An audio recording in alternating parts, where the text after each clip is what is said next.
आत्मा मंडराता, पवित्र आत्मा मंडराता, पेंतीकोस के दिन समा, आत्मा मंडराता। Praise the Lord. आप सभी को जय मसीह की। जैसे कि मैंने अभी आराधना करते हुए कहा कि आत्मा मंडराता है, पवित्र आत्मा मंडराता है, पेंतीकोस के दिन समान पवित्र आत्मा मंडराता है। जैसे कि हमारी बाइबल में लिखा है कि जब यीशु मसीह का स्वर्गारोहण हुआ था तो उन्होंने उनके चेलों से कहा था कि आप लोग कहीं यरूशलेम छोड़ के कहीं ना जाना और निरंतर प्रार्थना में रहना। और बाइबल के अनुसार जब यीशु मसीह का स्वर्गारोहण हुआ उसके 50वें दिन उनके चेलों के ऊपर पवित्र आत्मा उतरा था, जब वो सब लोग एक साथ बैठकर लो लगाकर प्रार्थना कर रहे थे। ये हमें बाइबल में ये प्रमाण मिलता है कि उन पर फर्स्ट टाइम पवित्र आत्मा आया था। लेकिन मैं आपको एक बात बताना चाहती हूँ कि उसके पहले भी अगर हम पुराना नियम देखेंगे और उसकी लेवी व्यवस्था में हम अगर निर्गमन उसका 35 चैप्टर उसका 30 to 33 वर्सेस अगर हम देखेंगे तो उसमें हमें ये प्रमाण मिलता है कि जब पवित्र आत्मा सबसे पहले जब मिलाप वाला तंबू मूसा के द्वारा जब मिलाप वाला तंबू बनाया जा रहा था तब उस टाइम पर सबसे पहले जो पवित्र आत्मा है वो पवित्र आत्मा जो है वो मिलाप वाले तंबू बनाने के कारागिरों पर आया था। और उसका वचन हमको निर्गमन इसका 35 चैप्टर उसका 30 to 33 इस वर्सेस में मिलता है। और वो तरह से है, तब मूसा ने इजराइलियों से कहा, सुनो, यहोवा ने यहूदियों के गोत्र वाले बसलेल को जो उरी का पुत्र और हुर का पोता है नाम लेकर बुलाया है और उसने उसको परमेश्वर के आत्मा से ऐसे परिपूर्ण किया है कि सब प्रकार की बनावट के लिए उसको ऐसी बुद्धि समझ और ज्ञान मिला है कि वह कारागिरी की युक्तियाँ निकाल कर सोने चांदी और पीतल से और जड़ने के लिए मणि काटने में और लकड़ी पर नक्शी करने में वरन बुद्धि से सब भांति की निकाली हुई बनावट में काम कर सके। आमीन। यहाँ पर हमें ये प्रमाण मिलता है कि जब मूसा के द्वारा परमेश्वर को पवित्र आत्मा मिलाप वाला तंबू बनाना था जो परमेश्वर की आराधना और उपासना के लिए उन इजराइलियों के लिए उनका एक इन शॉर्ट ऐसा समझ सकते हैं हम कि उनके लिए जो पहला मंदिर बनाया जा रहा था तो उस मंदिर को बनाने के लिए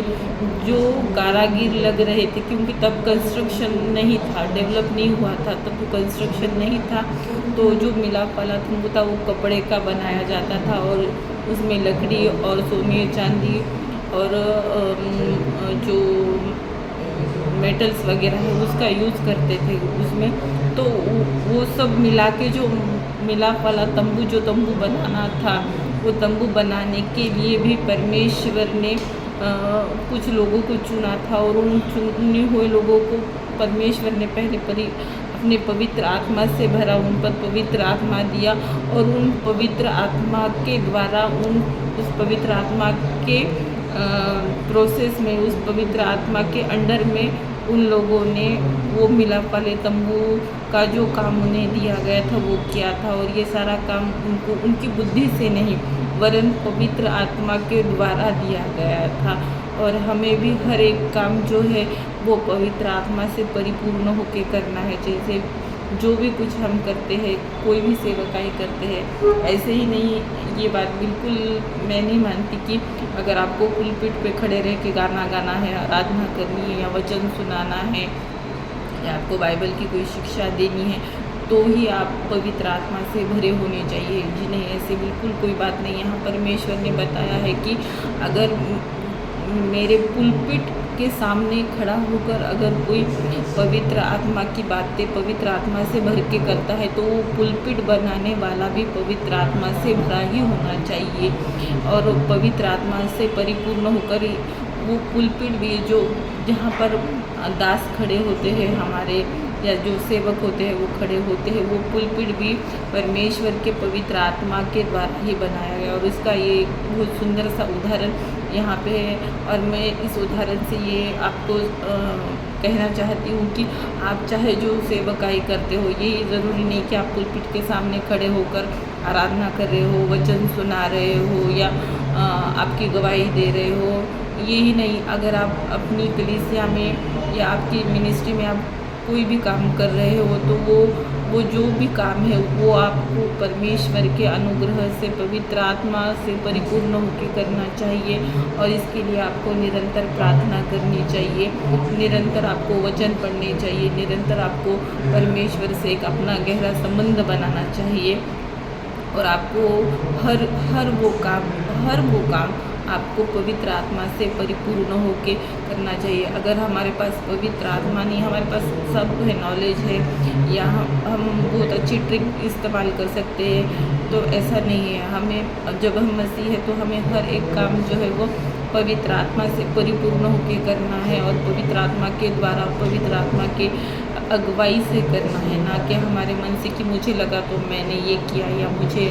ऐसे लगा तो मैं ऐसे करूँगा जी। नहीं, हमें जो भी कुछ हमारे मन में भी अगर कोई